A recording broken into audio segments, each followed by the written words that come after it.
네, 여러분 안녕하세요. 많이 덥죠.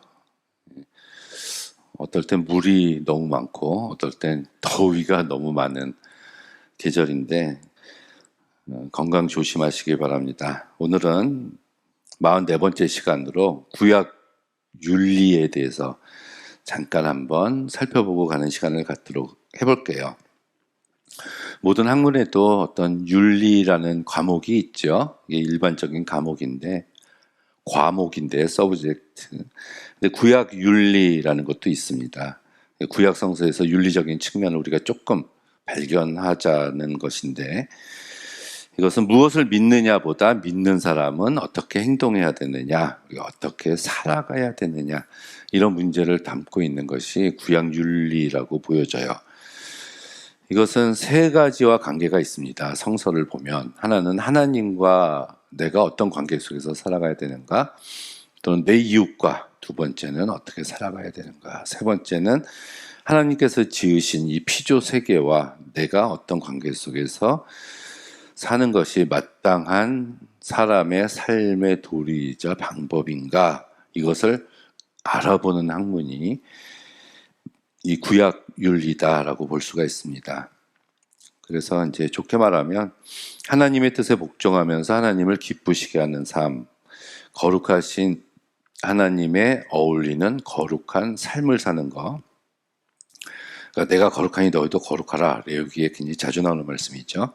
여호와를 경외하는 데서 비롯되는 어떤 슬기로운 삶, 이거는 잠언에서 우리가 찾아볼 수 있는 이런 것들이 다 구약 윤리에 속하는 부분이라고 볼 수가 있습니다. 결론을 말씀드리자면 구약 윤리는 항상 나오는 게 그 신정론과 악고론 문제예요. 악인이 왜 더 잘 사느냐 이거죠. 하나님은 선하신다. 근데 이 세상엔 악이 있다. 근데 악이 의인보다 훨씬 더 잘 산다.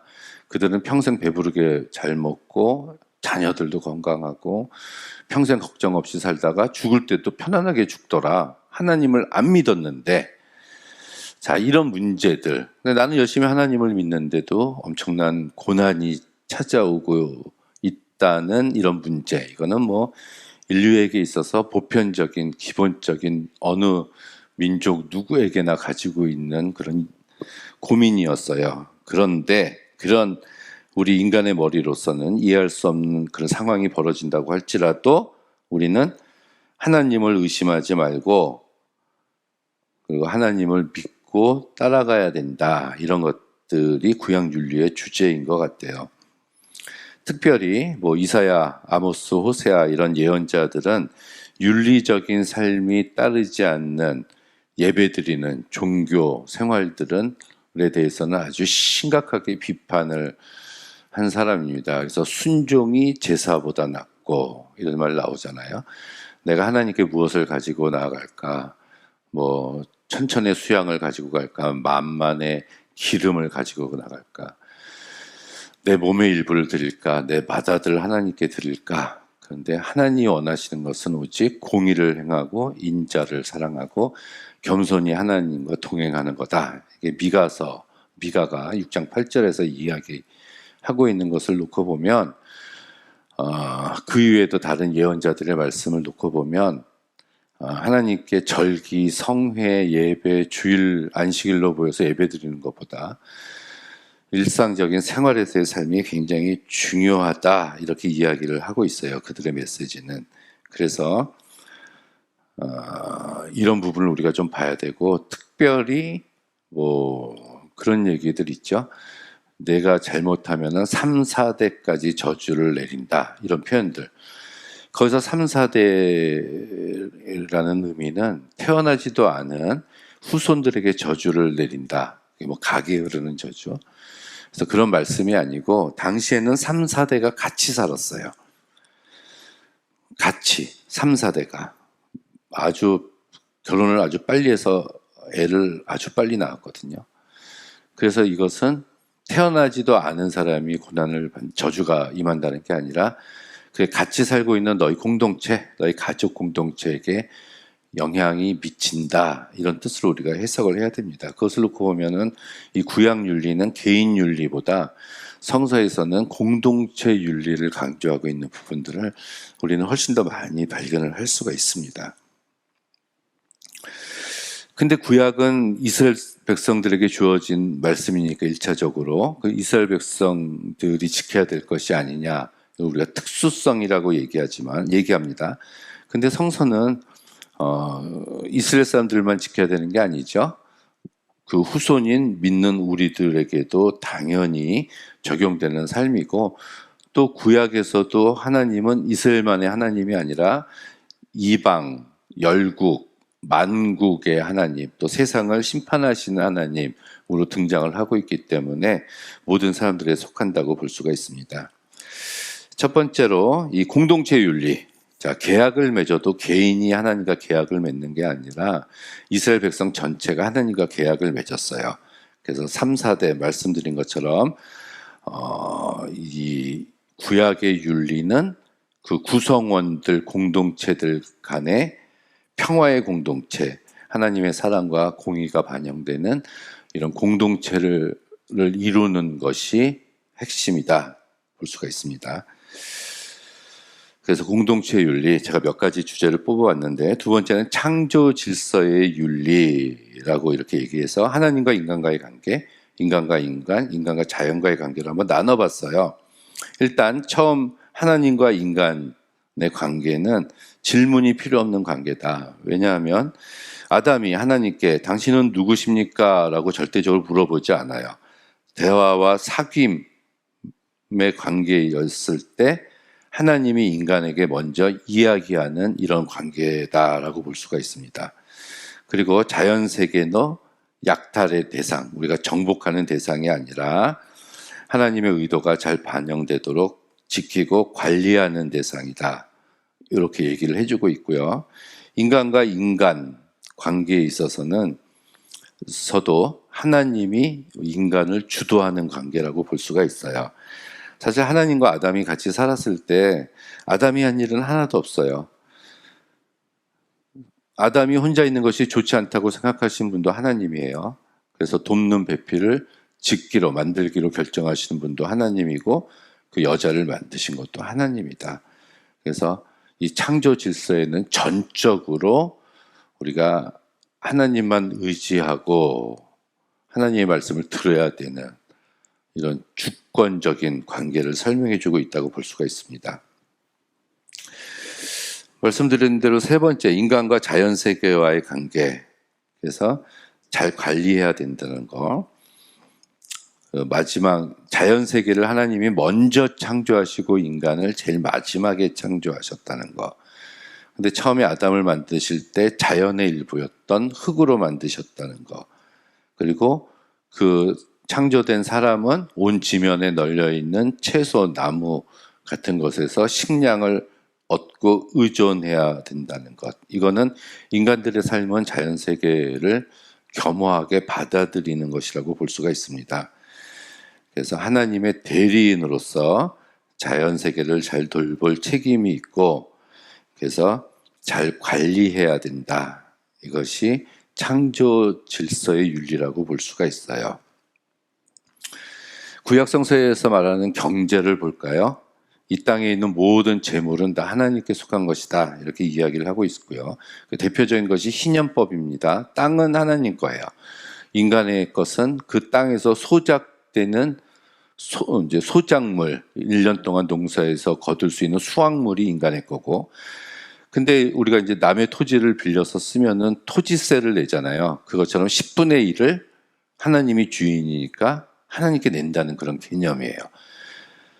다만 인간들은 거기서 노력해서 땀을 흘려서 얻은 것이 인간의 것이고, 그 중에 10분의 1을 하나님께 드려야 된다는 거. 그렇다면 이 세상의 모든 것은 하나님께 속한다.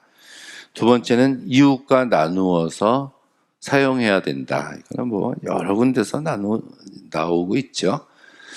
룻기에서도 보아스, 밭 모퉁이를 다 베지 말고 고아와 가부를 위해서 남겨두라는 말씀들. 특히 레위기에 나오는 제사법 중에서 이제 번제, 소제, 화목제, 속제제, 속건제, 화목제 세 번째는 사실 그 잔치였어요. 화목제를 드리는 것은 좋은 일이 있을 때 하나님께 감사하는 예배가 화목제였는데, 거기서 이제 소나 양을 이렇게 잡았을 때 내일까지 남겨두지 말고 다 먹어라, 이런 규정이 나옵니다. 근데 그 한 마리 잡으면 굉장히 많잖아요. 내 가족이 많다고 하더라도 한 번에 다 먹을 수 없거든요. 근데 화목제에서는 내일까지 그것을 남겨두지 말라고 얘기합니다. 이것은 나눠 먹으라는 얘기죠. 나눠 먹으라는 거. 내일까지 다 소비하기 위해서는 내 가족뿐만이 아니라 다른 이웃들에게 다 나누어 주어야 소비가 된다는 얘기입니다. 자, 이것처럼 이웃과 나눠서 써야 된다는 가르침이 경제윤리에서 나타나고 있고, 그리고 이제 풍요와 번영, 많이 갖는 것이 하나님이 될 수 없다. 하나님의 자리를 대신할 수 없다. 이것이 이 경제윤리의 기본적인 내용입니다. 물론 신명기나 이제 구약성서에 보면은 하나님을 잘 섬기면은 현실적인 축복, 많은 재물도 주시고요, 또 장수, 오래 살게도 해주신다는 말씀이 성경에 분명히 나옵니다. 안 나오지 않아요. 하지만 우리가 고차원적으로 더 생각을 해보면 욥기에서도 그렇듯이 주신 분도 하나님이시요 거두어 가신 분도 하나님이시라는 거, 까닭 없이 믿는 신앙이라는 주제가 있지 않습니까? 욥이 하나님이 축복해 주셔서 하나님을 잘 섬기는 것입니다 라는 게 사단의 이야기였어요. 그러니까 하나님은 아니다, 욥은 재물이 없어도 나에 대한 그 믿음은 변하지 않을 것이다. 그럼 내기할까요? 하고 내기를 한 게 그 욥기의 내용입니다. 그러니까 까닭 없이 믿는 그런 하나님, 그런 신앙이 과연 가능한가? 가능하다는 얘기죠. 자, 조금 더 살펴보면 정치윤리라는 것이 있습니다. 그래서 이게 왕이나 지도자 같은 지도층 인사들은 자기들보다 더 권위 있는 자기들 위에 하나님이 있다라는 것을 받아들이고 형제들을 다스려야 된다. 이것이 이제 신명기 20장에 나오는 내용인데요. 16장 거기 보면은 이제 왕이 됐을 때 세 가지를 두지 말라는 규정이 나와요. 말, 홀스, 말을 많이 두지 말고, 아내, 여자를 많이 두지 말고, 그 다음에 군사, 백성들을 많이 두지 말아라, 왕은. 그리고 하나님의 율법책을 등사해서 머리맡에 두고 계속 봐라. 그래서 하나님의 율법책을 등사하다가 그게 듀트로노미예요. 그래서 거기서 신명기라는 명칭이 나왔습니다. 이것은 이제 너희들이 가나안 땅에 들어가서 나중에 왕을 요구해서 왕이 생길 텐데 그 왕도 자기 위에 하나님이 있다는 것을 기억하고 율법책을 머리맡에 두고 또 말이나 군사들이나 여자를 많이 두지 않는 그런 삶을 살아라. 곧 자기 백성들을 형제처럼 대하라 이거죠. 군사를 많이 둔다는 것은 백성들을 데리고 와서 노예로 부린다는 것과 같아요. 그러니까 그렇게 생각하지 말고 형제처럼 대하라라고 볼 수가 있겠네요.